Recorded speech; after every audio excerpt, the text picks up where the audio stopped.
It all began on a desolate road that stretched endlessly through the mountains, a place where the mist clung to the ground as though it wanted to trap every traveler who dared to pass. Cecilia, a fragile woman in her mid-30s, was driving late at night with her young son Martín in the back seat. The road was quiet except for the occasional whisper of the wind against the car windows. Cecilia's eyes were heavy, exhaustion pressing down on her like an invisible weight. She should not have been driving so late, but she had no choice. She was running from something, from someone, maybe even from herself. Her son asked in a sleepy voice, "Mom, where are we going?" Cecilia gave him a tired smile through the rearview mirror. "Somewhere safe, baby. Somewhere no one can find us." But fate had its own cruel plans. As the night thickened, an eerie figure appeared on the deserted road, a man dressed entirely in black. His face was pale, his eyes cold, and in his hand, he carried something that glistened under the moonlight. Cecilia had no time to react. She swerved to avoid him, her car skidding violently. The sound of screeching tires tore through the silence of the mountains. The car spun out of control, metal shrieking as it collided with something unseen. Everything went black. Cecilia awoke in a fog of confusion. Her head throbbed with pain, and her clothes were soaked with blood that didn't seem to be hers. She was lying on the floor of a stranger's house, weak, trembling, and terrified. The man who lived there was a paramedic named Enrique, and he had found her wandering aimlessly after the accident. But there was something strange. Cecilia had no memory of the past 3 days. She didn't know how she had survived, where Martín was, or why her body was bruised and scarred. Her mind was a jigsaw puzzle with half the pieces missing. Enrique tried to comfort her, saying gently, "You've been through something terrible. You need rest. The police will take care of everything." But Cecilia's heart pounded with only one thought, her son. "Where's Martín?" she whispered, her voice shaking. "I was with him. Please tell me he's safe." Enrique's face darkened. "There was no boy with you." Her world collapsed. As Cecilia staggered through the village streets searching for answers, people avoided her eyes. Whispers followed her.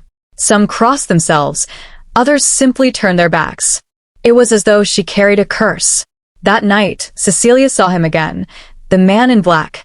He stood across the street, watching her with a chilling stillness. His presence was like a shadow that had crawled out of the earth itself. When she tried to approach him, he vanished into the mist.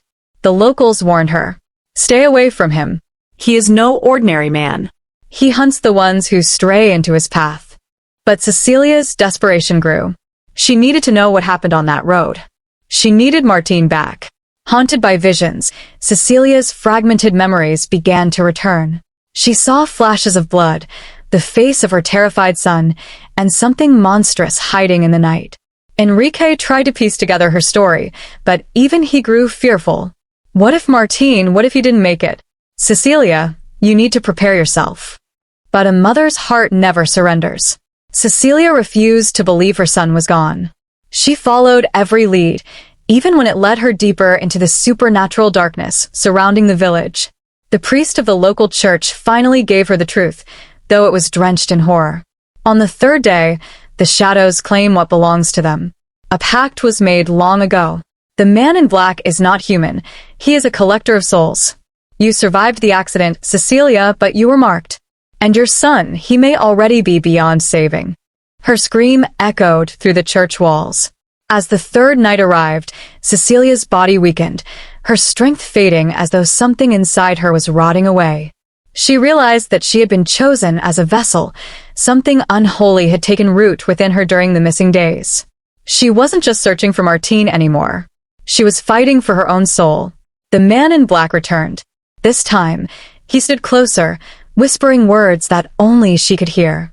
"Give me the boy, and you shall be free." Cecilia's heart broke. She now remembered everything. On the night of the crash, she had seen the unthinkable, her son bleeding, crying, calling for her. And in her arms, he had taken his final breath. But grief was not the end. Something darker had taken his spirit, dragging it into a world beyond her reach.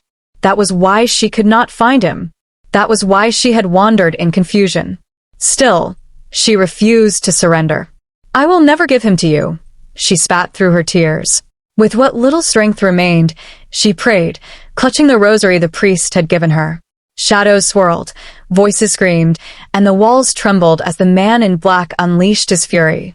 But in her defiance, Cecilia found power. She was only a mother, fragile and broken, but love burned within her like fire. The dawn broke, the third day ended, and the man in black dissolved into nothingness.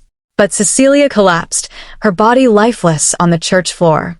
When Enrique found her, there was no sign of the man in black, no shadow, no curse, just Cecilia's lifeless body. But on her face, there was peace. For in her final moments, she had seen Martín again, his small hands reaching for her, his smile free of fear. In death, she was finally reunited with her son.